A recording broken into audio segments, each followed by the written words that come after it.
भरधाव वेगातील मालट्रक आणि कंटेनर यांचा समोरासमोर भीषण अपघात होऊन या दोन्ही वाहनांचे चालक जागेवर ठार झाले। तर ट्रकमध्ये चालकाशेजारी बसलेला एक जण केबिनमधून बाहेर फेकला गेल्याने तो सुदैवाने बचावला।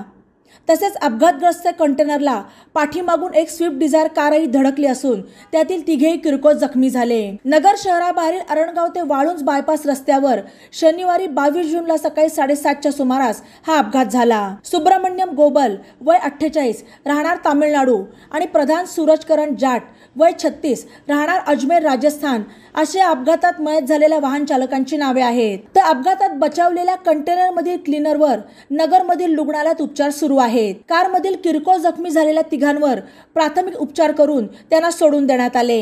या ठिकाणीच पोलीस भरतीची प्रक्रिया सुरू असल्याने वाहतूक एकेरी करण्यात आली होती। त्यामुळे मालट्रक आणि कंटेनर समोरासमोर धडकले। याच बायपास रस्त्यावर पोलीस भरती प्रक्रिया सुरू असल्याने त्या ठिकाणी उपस्थित असलेले नगर ग्रामीणचे पोलीस उपअधीक्षक संपतराव भोसले, नगर तालुका पोलीस ठाण्याचे सहाय्यक पोलीस निरीक्षक प्रल्हाद गीते, पोलीस उपनिरीक्षक जयेश गांगुर्डे यांच्यासह पोलीस कर्मचाऱ्यांनी तात्काळ घटनास्थळी धाव घेत जखमींना उपचारासाठी पाठवले। तसेच क्रेनच्या सहाय्याने अपघातग्रस्त वाहने बाजूला करत रस्त्यावरील वाहतूक सुरळीत केली। दरम्यान अपघातातील मृतांचे जिल्हा शासकीय रुग्णालयात शवविच्छेदन करण्यात आले। नगर तालुका पोलीस ठाण्यात दोघांच्या अकस्मात मृत्यूची नोंद करण्यात आली असून दुपारी उशिरापर्यंत अपघाताचा गुन्हा नोंदवण्याची प्रक्रिया सुरू होती। बायपास रस्त्याचे काम अद्याप अपूर्ण असून या रस्त्यावर कुठे 4 पदरी तर कुठे 2 पदरी वाहतूक सुरू आहे। याबाबत कुठलाही माहिती फलक अथवा वाहतूक सुरक्षेच्या उपाययोजना राष्ट्रीय महामार्ग प्राधिकरण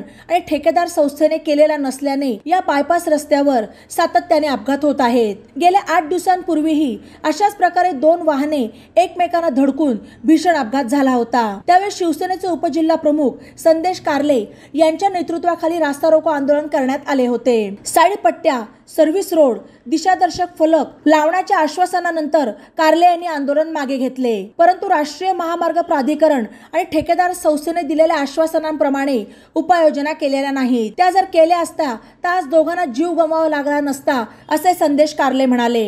बातम्यांसाठी ई नवा मराठा YouTube चॅनलला सबस्क्राइब करा आणि बेल आयकॉनवर प्रेस करा।